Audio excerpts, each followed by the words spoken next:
फिर इसमें already north Korea का मसला है, जो वक्तन फवक्तन मिसाइल टेस्ट करता है, न्यूक्लियर टेस्ट करता है, जिससे इस खत्ते में ऑलरेडी सिक्योरिटी सिचुएशन बहुत सीरियस है। अब इस मसले को और एग्रीवेट करने से मामला बिगड़ने का खतरा है, जिसके लिए अमेरिका को इस वक्त जरूरत ही नहीं थी उन स्पीकर को वहां भेजने की।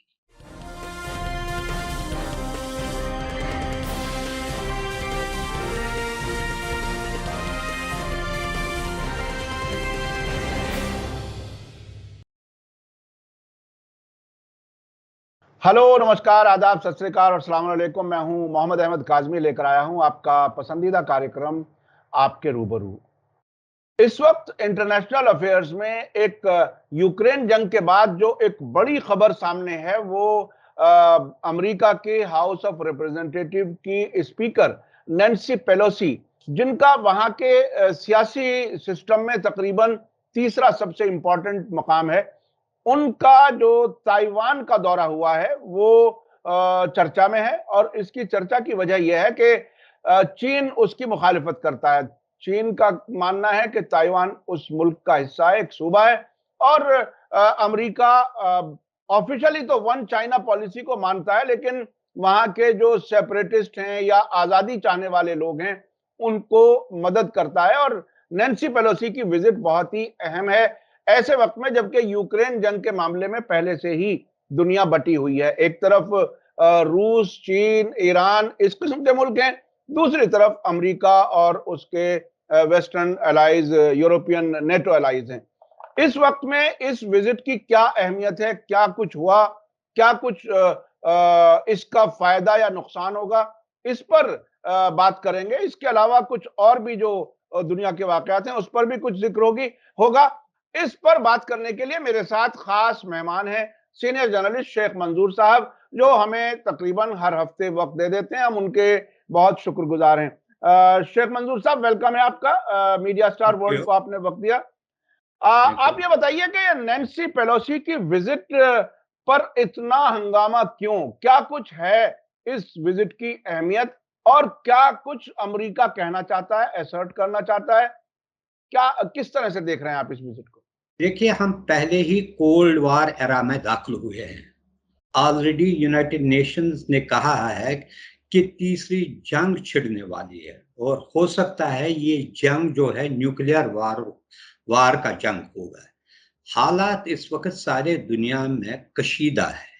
एक तरफ यूक्रेन जंग ने सारे यूरोप को अपनी लपेट में लिया। अब नाउ इनके स्पीकर नैन्सी पेलोसी की विजिट की वजह से अब फार ईस्ट में भी सिक्योरिटी सिचुएशन गंभीर बन गई है। अगर आपको पता है, आपको तो पता ही होगा कि जब चाइनीज प्रेसिडेंट ने यूएस प्रेसिडेंट के साथ इस विजिट से पहले बातचीत की तो उन्होंने क्लियरली उनको कहा था ये विजिट मत कीजिए, वार्निंग जैसी दी कि इससे मजीद कशीदा हालात हो जाएंगे। और अब क्या है, अमेरिका के लिए लगता है शायद जंगी जुनून जैसा सवार हुआ है। उन्होंने जो उनकी जो इंटरनेशनल लेवल पर उनकी जो साख में जो कमी आई थी, लगता है प्रेसिडेंट बाइडेन इसको रेस्टोर करने की कोशिश कर रहे हैं, लेकिन क्या वो कर सकेंगे, इस पर बड़ा सवालिया निशान है। एक तो हाल ही में अमेरिकन प्रेसिडेंट को सबसे बड़ी कामयाबी यह मिली कि अलकायदा के जो चीफ है, इनको एक ड्रोन हमले से मारा है, जो उसको क्रेडिट मिला है। इसको खासकर डोमेस्टिक पॉलिसी में उसका बड़ा फायदा है। अब चूंकि यूक्रेन वार से अमेरिका को कोई चीज हासिल नहीं हुई, वो ये चाहता है कि वो इसकी जो हेजोमनी है, उसका जो है सुपर पावर का जो स्टेटस है, वो बरकरार रखे। इसलिए इन्होंने इस विजिट को इंश्योर किया। हालांकि ये 25 साल के बाद हो रहा है किसी टॉप अमेरिकन लीडर का विजिट। अब जब हालात इतने सीरियस थे, सिक्योरिटी सिचुएशन इतनी खराब थी दुनिया में, इस विजिट को टाल भी सकते। और आप जैसे चाइना ने कहा ये अननोटिस्ड नहीं जाएगा। उन्होंने उस वक्त भी जब वो लैंड किया तो उस वक्त उन्होंने एयर स्पेस वायलेशन की है, चाइनीज फाइटर्स ने वायलेशन किया, और बार बार उन्होंने उसके बाद भी कहा इसका हम भरपूर जवाब देंगे। गोया एक सिचुएशन ऐसी पैदा हो रही है दुनिया में जो हमें जंग की तरह धकेल रही है, और खासकर जो बड़े मुल्क होते हैं, सुपर पावर्स है, इनको ये रिस्पॉन्सिबिलिटी ज्यादा होती है छोटे कंट्रीज की के बनस्बत कि वो दुनिया में अमन अमान कायम रहे। अब दूसरी बदकिस्मती ये है, ये जो बड़े मुल्क जो है, जो अपने टेरिटरी को इस्तेमाल नहीं करते, ये दूसरों के कंधे पर गोलियां चला रहे हैं। यही मसला यूक्रेन में हुआ। अगर उस वक्त थोड़ी देर के लिए डेफर करके नेटो की मेंबरशिप देने के, उससे हो सकता था वार अवॉइड होता। अब वार वहां हुआ तो सबसे ज्यादा नुकसान, तबाही, बर्बादी जो है वो यूक्रेन की हुई। अब यहां इन्होंने किया, खुद तो 10,000 किलोमीटर दूर है। यहां अगर अब किसी किस्म की जंग छिड़ गई, उसका सबसे ज्यादा खमियाजा जो है वो ताइवान को है। एक तरफ आप वन चाइना पॉलिसी कह रहे हैं, जिसमें यह है कि ताइवान को भी इनडायरेक्टली या डायरेक्टली आप मेन लैंड चाइना का हिस्सा मानते हैं। दूसरी तरफ हालांकि दुनिया की शायद 10 या 12 कंट्रीज, वो छोटी छोटी कंट्रीज है, वेटिकन है या ग्वाटेमाला है, जिन्होंने उनको रिकॉग्नाइज किया, बाकी किसी कंट्री ने इसको रिकॉग्नाइज नहीं किया। सारे इनका, इनफैक्ट इंडिया ने भी इसको रिकॉग्नाइज किया, जो यहाँ पर इनका डिप्लोमेटिक मिशन नहीं है, इनका इकोनॉमिक एंड कल्चरल सेंटर है यहाँ पर भी। एक अच्छा तरफ जी जी हाँ, जी, अपनी बात पूरी कर लीजिए शेख साहब। अब ये जो अगर ये वन चाइना पॉलिसी है, तो या तो इसको fully in letter and spirit accept करो, या दूसरी तरफ आप उसको खड़ा रखना चाहते हैं, चाइना को कहते हैं नहीं आप इस पर कुछ दावा नहीं बोल सकते। और दूसरी तरफ आप देखिए चाइना और ताइवान के दरमियान जो एयर ट्रैफिक है, हर दिन दर्जनों, क्या दर्जन, 50-60 फ्लाइटें एक दूसरे से यानी कि ऑपरेट कर। इसके अलावा बिजनेस भी है, इनका जो एथनिक जो आइडेंटिटी है एक जैसी है, बहुत सारी चीजें हैं। अब ये फिर इसमें ऑलरेडी नॉर्थ कोरिया का मसला है, जो वक्तन फवक्तन मिसाइल टेस्ट करता है, न्यूक्लियर टेस्ट करता है, जिससे इस खत्ते में ऑलरेडी सिक्योरिटी सिचुएशन बहुत सीरियस है। अब इस मसले को और एग्रीवेट करने से मामला बिगड़ने का खतरा है, जिसके लिए अमेरिका को इस वक्त जरूरत ही नहीं थी उन स्पीकर को वहां भेजने की। अब हालात ठीक हो जाए, और जब वार्निंग दी, बिफोर हर विजिट वार्निंग दी गई मत कीजिए ये, तो लगता है उनको शायद वहां की जो डिफेंस इंडस्ट्री जो है, वो समझते हैं कि बाहर से उनके जंगी सामान जो है इसमें बढ़ोतरी होगी, एक्सपोर्ट में बढ़ोतरी होगी। वो भी एक, और वो हाईली इन्फ्लुएंशियल बॉडी है, वहां पर लॉबिंग उनकी बड़ी जबरदस्त होती है। लेकिन इस दौर में, इस मौके पर ऐसा कोई करना है, सॉर्ट ऑफ मिस एडवेंचरिज्म है। अच्छा, अमेरिका ने, जैसा कि आपने बताया कि वो अपनी जमीन से जंग नहीं लड़ते, दूसरे के कंधे पर बंदूक चलाते हैं, यूक्रेन को तबाह करा दिया। अब ये ताइवान, अगर जंग शुरू हुई तो ताइवान तबाह होगा। और जब किसी भी एक खित्ते में किसी एक मुल्क की, दो मुल्कों की जो जंगें होती हैं, कभी वो असर सिर्फ वहीं नहीं रहता, बाकी दुनिया भर में असर होता है। हम भी यहाँ यूक्रेन जंग की वजह से शायद बहुत सी चीजें, महंगाई का सामना हम कर रहे हैं। एक बात जो कही जा रही है अमेरिका की तरफ से कि जो बाइडन इस विजिट के खिलाफ थे। आप एज ए जर्नलिस्ट, ऑब्जर्वर, क्या आप इस बात पर यकीन करेंगे कि वो जो खिलाफ थे, दिखावे के लिए वाकई खिलाफ थे? क्या नहीं, क्या कुछ? देखिए अमेरिकन प्रेसिडेंट है, अल्टीमेट पावर उसी के पास होता है, उसके पास वीटो पावर होता है। वो एक किस्म के, इनफैक्ट जो वहां का कांग्रेस है या सेनेट है, उससे भी ज्यादा पावरफुल होता है। उसी के पास होता है एटॉमिक जो इसका जो है बटन, इसी के पास होता है। अगर वो है कौन से दूसरे यानी कि लीडर्स थे, रहनुमा थे, जो इसके लिए प्रेशराइज करते थे। अगर वो उन्होंने किया, देन इट मीन्स कि प्रेसिडेंट वीक है, प्रेसिडेंट की चलती नहीं है। नहीं, इसके दूसरे मानी भी तो हो सकते हैं कि जाहिर करने के लिए ये है, लेकिन अंदर से इशारा है कि आप जाइए। नहीं, जाहिर और असर तो दोनों का एक ही है ना। हाँ। असर ये है, चाहे आप कहो कि मैं हूं, लेकिन अमेरिकन एडमिनिस्ट्रेशन की तरफ से ये एक था। अगर आप देखेंगे जब वो वहां पर जा रही थी तो उस वक्त अमेरिका के जो है नेवल शिप्स वहां उस एरिया में आ गए। उसके अलावा जो उसके एस्कॉर्ट किया उसको, एक तकरीबन 10-12 तैयारों ने इसको एस्कॉर्ट किया तो किसी किस्म को उसको खतरा ना हो जाए while flying over that area। ये एक चीज है, इसमें वो कहे या न कहे, onus is on him. Onus से वो बच नहीं सकते, क्योंकि हमें भी यहाँ पता है ये कोई दूसरा सिस्टम नहीं है जहां पर हम कहेंगे कि किसी दूसरे ने स्टेप लिया, क्योंकि वो भी एक पावरफुल था। यहाँ एंटिटी, अमेरिका की एंटिटी उसका प्रेसिडेंट है। उसी का जो है स्पाइलिंग सिस्टम का जो है, वो अपने मन के हिसाब से, चाहे वो नेशनल सिक्योरिटी एडवाइजर है, फॉरेन सेक्रेटरी है, डिफेंस सेक्रेटरी है, सारा उसी का जो है अपॉइंटमेंट होती है, वही करता है। उसके बगैर वहां पर जो है ना, परिंदा पर नहीं मार सकता है।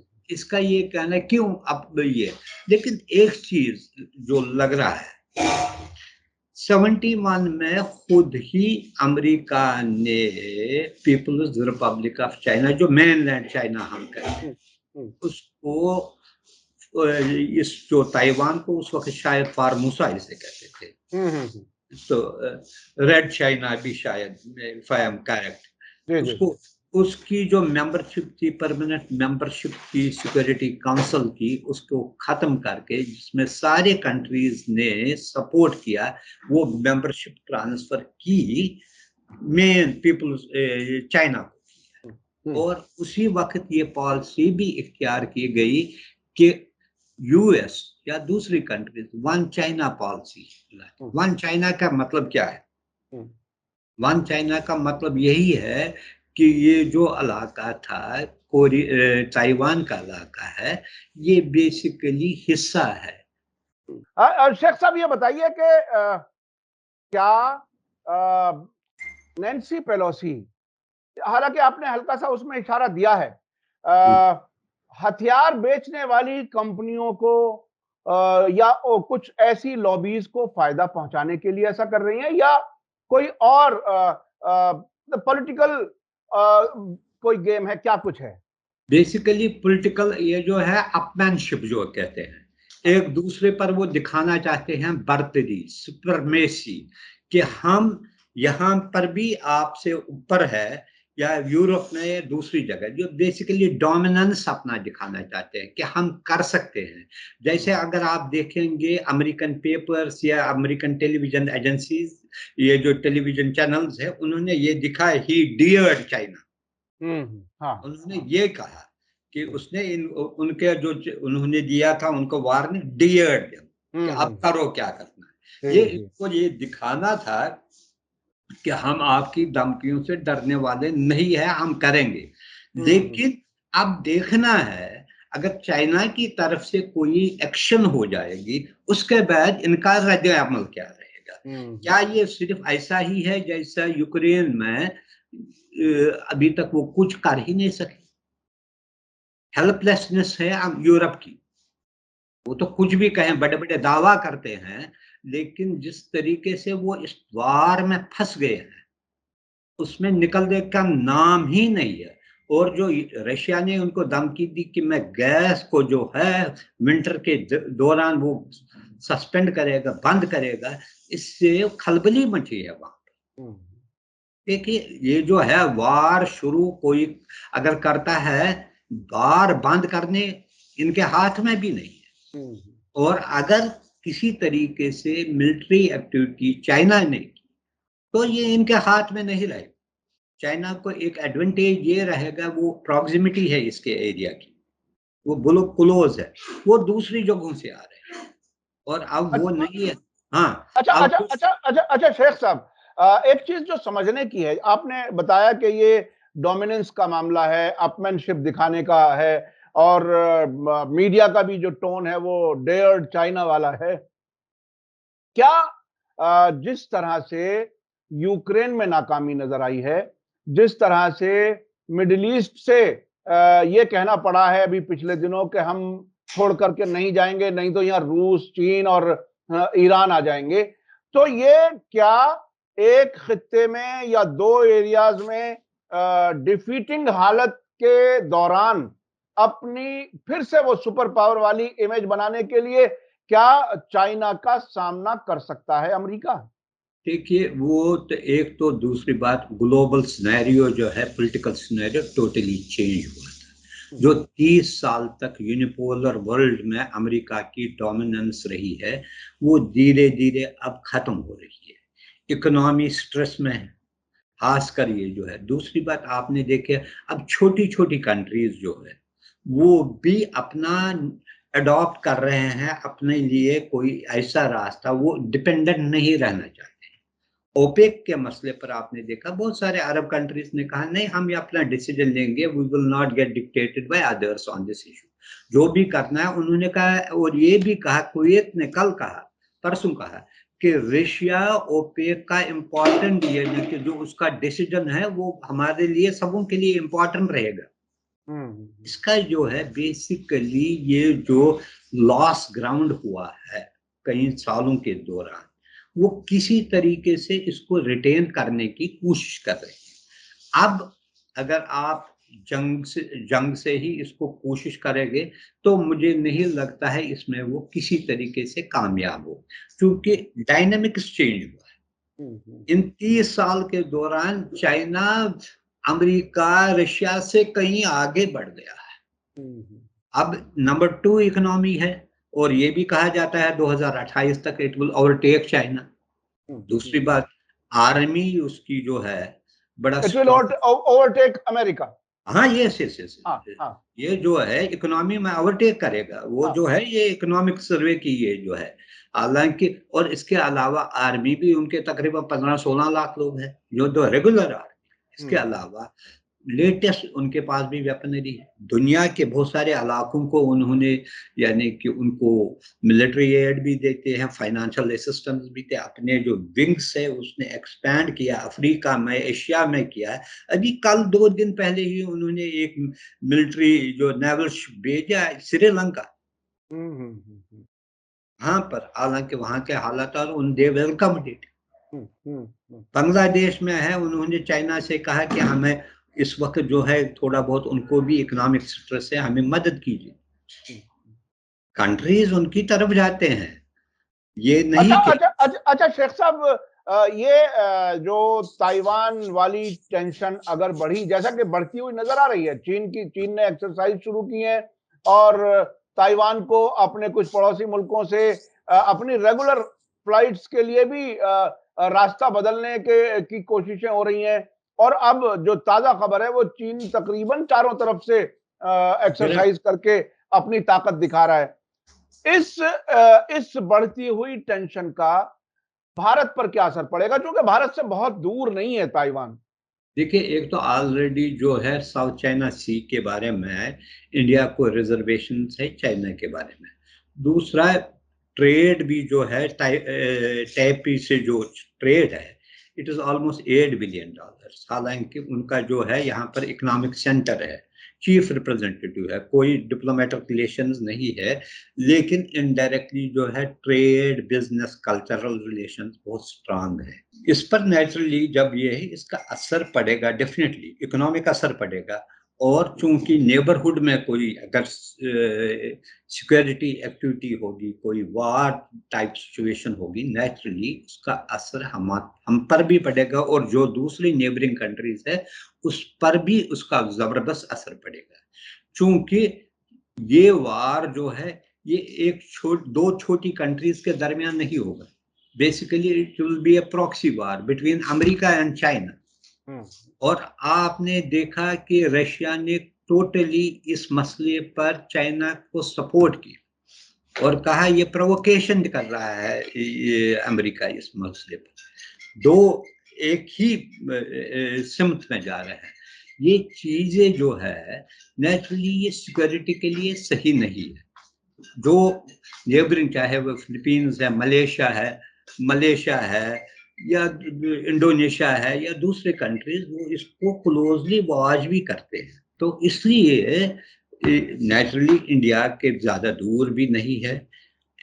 इसका जबरदस्त यानी कि इम्पैक्ट ये रहेगा। बहुत इंडियन लीडरशिप भी है, इंडियन गवर्नमेंट भी इसको क्लोजली मॉनिटर करते होंगे। हालांकि उन्होंने कोई इस बारे में अभी तक चुप्पी साध ली, कोई यानी कि कंट्रोवर्शियल किसी साइड के बारे में कोई स्टेटमेंट। बड़ा कॉशियसली वो अप्रोच कर रहे हैं इस मसले को, क्योंकि उन्हें पता है इसके जो इम्पैक्ट जो है सारे नेबरहुड में भी पड़ सकता है, डिस्टेंट नेबरहुड में भी, क्लोज नेबरहुड में भी पड़ेगा। क्योंकि इसमें फिर आ जाएगा जो नेविगेशन प्रॉब्लम होगी साउथ चाइना में, इस पर असरअंदाज होगा, जिसमें दुनिया का 1/3 जो ट्रेड है, बिजनेस जो हो रहा है उसी रूट से हो रहा है। और इंडिया के लिए ये भी प्रॉब्लम है कि इसके जो है श्रीलंका में इकोनॉमिक क्राइसिस है। अभी जो इनके जो अल जवाहिरी के किलिंग होने से ये भी लगता है कि वहां पर अलकायदा फिर से रिएक्टिवेट होने की कोशिश है। पाकिस्तान की इकोनॉमिक सिचुएशन खराब है। म्यांमार में जो मिलिट्री जनता का है, उन्होंने रिसेंटली एग्जीक्यूट किए, बहुत सारे मेंबर्स को किए। बांग्लादेश के हालात ठीक नहीं है। ये सारे, इसका सारा मिला हुआ असर तो नेचुरली है, और इसलिए ये बड़े कॉशियसली इस मसले पर अपना अप्रोच रखे हुए हैं। आप शेख साहब ये बताइए, आपने पूरी दुनिया को देखा है बहुत नजदीक से, बहुत से मुल्कों में आप गए भी हैं। अमेरिका की जो अब तक जो एक इमेज है कि वो दुनिया भर में जंगें कराता है, हथियार बेचता है, टेंशन फैलाता है। दूसरी तरफ चीन का मिजाज बिल्कुल दूसरे किस्म का है। वो कारोबार करता है, अपने यहां से बहुत से एक्सपोर्ट बढ़ाता है, दुनिया को एक तरह से इकोनॉमिकली डिपेंडेंट बना लिया अपने ऊपर। तकरीबन अमेरिका में भी हर दुकान पर शायद हर दूसरा तीसरा सामान चीन का बिकता है। तो ऐसे दोनों का, मुल्कों का नेचर बिल्कुल अलग अलग है। अब अगर कोई सामना होता है तो चीन कितना मजबूत है कि अमेरिका के सामने टिक पाएगा या सामना कर पाएगा? देखिए, अगर आपने देखा अभी जो है बाइडेन आया था, यूरोप आया था, वहां मीटिंग हुई। अब शायद यूरोपियन मुल्कों को और अमेरिका को भी ये एहसास हुआ। अब देखिए, उसका अगर थोड़ा बहुत बैकग्राउंड पर जाएंगे, जहां जहां उन्होंने मिलिट्री इंटरवेंशन किया वहां तबाही हुई, उनका लॉस हुआ। शुरू करें आप अफगानिस्तान से, दे हैव लॉस $125 बिलियन। और कुछ लोग, बहुत सारे लोग, 4,000 के करीब इनके फौजी भी मारे गए, 8-9 हजार जख्मी हुए। फिर कुछ न सनम मिला न विसाले याद। फिर आप देखिए इराक में किया, ultimately they had to withdraw. फिर दूसरी जगहों पर किया।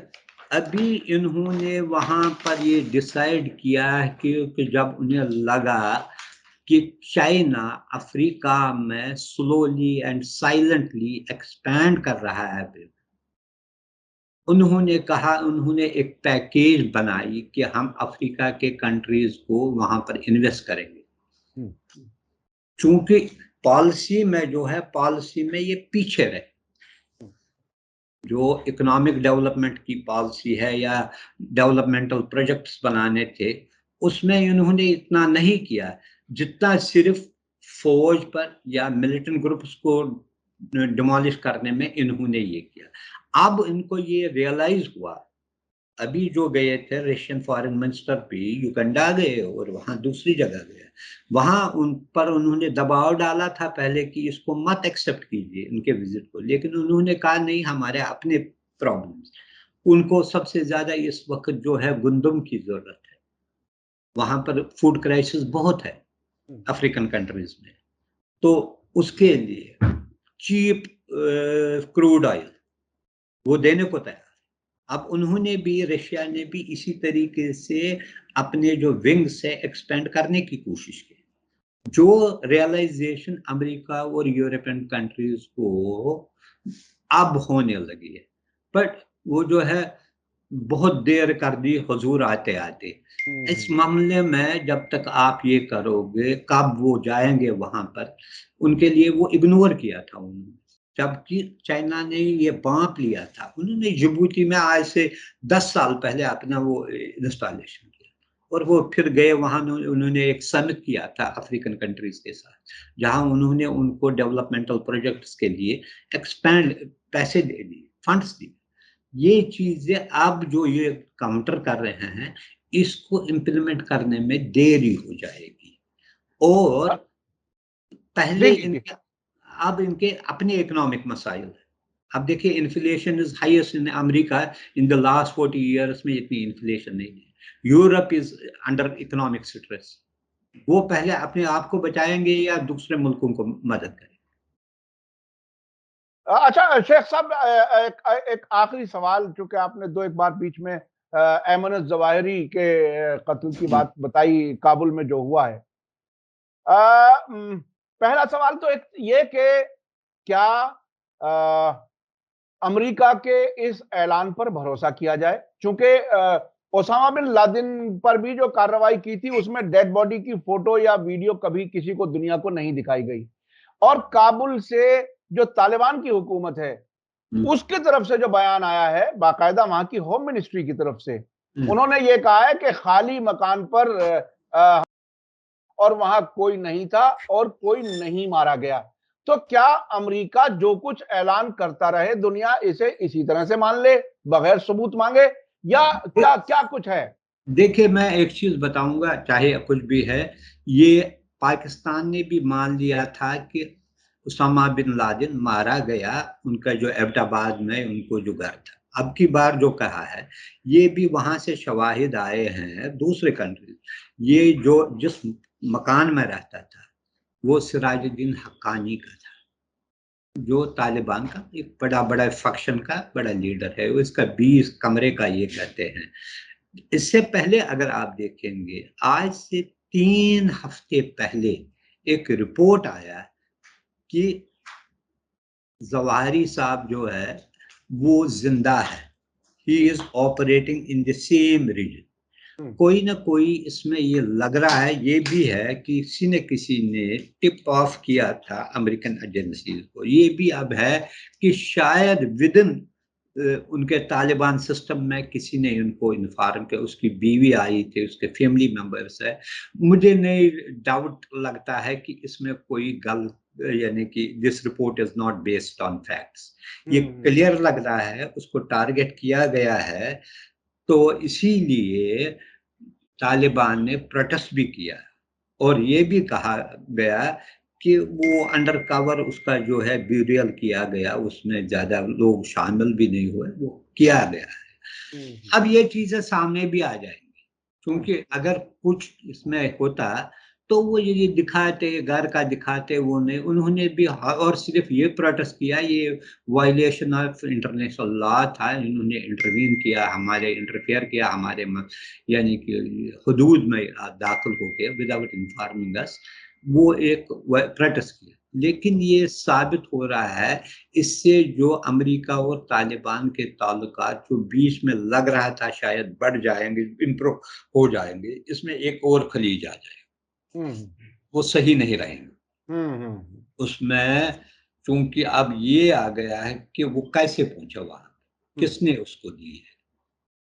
अमेरिका अमेरिका हालांकि अब से पहले ये कहता रहा है, जब वो 15 अगस्त 2021 को वापस गया था, उसके बाद ऐसे बयानात अमेरिका की तरफ से आए थे कि हम ग्राउंड पर तो नहीं है, लेकिन हवाई हदूद में हमें जब जरूरत होगी हम कार्रवाई करेंगे। तो नहीं, हवाई ये हदूद के अलावा आपको ये देखना है, ये जब तक आपको फुट सोल्जर की इंफॉर्मेशन नहीं होगी, जो ये जो है ना, ये ऐसे नहीं, जैसे आपने देखा जैसे उसामा के बारे में एक डॉक्टर था, डॉक्टर फरीदी, इसको पकड़ा गया, उसने वो पोलियो मुहिम के जरिए उसको लोकेट किया। और इसके मामले में भी जब तक ये इंफॉर्मेशन नहीं आई थी, क्योंकि अभी जब मैं पढ़ रहा था न्यूयॉर्क टाइम्स या दूसरे गार्डियंस की रिपोर्ट, वो कहते हैं बाइडेन ने 4 मीटिंगें की और इंटेलिजेंस एजेंसी से पूरा कहा, क्या आप इतने कंफर्म है कि ये आदमी वहां पर है? फिर उसने कहा मैं सोचूंगा। फिर लास्ट पर उनको कहा प्रिसिशन से वो होना चाहिए जिसमें ना सिर्फ वही हलाक हो जाए। जो अब उसमें क्या होता है, जब ड्रोन अटैक होता है उसमें वो खिड़की के नजदीक था, वो तो आदमी खिड़की के 2 मिनट में दूर भी हो सकता है। ये विद इन मिनट्स उसको इन्फॉर्म करना, उसकी एक्टिविटीज को मॉनिटर करना, गोया वो वहां ही काबुल में मौजूद था जो इनको मिनट बाय मिनट देता था। और इसी हिसाब से उन्होंने वो वहां से ड्रोन से उनको मिसाइल अटैक किया। ये दिखाता है प्रेजेंस वहां पर किसी न किसी तरीके से CIA या अमेरिकन जो है कुछ सिक्योरिटी इंटेलिजेंस वहां पर किसी न किसी तरीके से ऑपरेट कर रही है। जी, जी, जी। बहुत-बहुत शुक्रिया शेख साहब, आपने बहुत ही बारीकी से आपने ये भी बताया कि सिराजुद्दीन हक्कानी का मकान था। ये बहुत ही तालिबान के और अल-कायदा के बीच के रिश्तों का भी एक तरह से एक इशारा है। बहुत-बहुत शुक्रिया। नैन्सी पेलोसी की विज़िट के बारे में आपने काफ़ी अहम इन्फॉर्मेशन दी और यूक्रेन जंग का भी हवाला दिया और बताया कि अब ताइवान हो सकता है अमेरिका की इन कोशिशों के नतीजे में कहीं तबाही की तरफ बढ़ सकता है। बहुत-बहुत शुक्रिया शेख साहब। इसी के साथ मुझे दीजिए इजाजत। धन्यवाद, शुक्रिया। जय भारत। मीडिया स्टार वर्ल्ड के और वीडियो देखने के लिए हमारे चैनल को सब्सक्राइब करें और सीधे नोटिफिकेशन पाने के लिए बेल आइकन दबाएं। और अगर हमारी खबर सच्ची और अच्छी लगे तो अपने व्हाट्सएप, इंस्टाग्राम, फेसबुक और ट्विटर अकाउंट पर जरूर शेयर करें।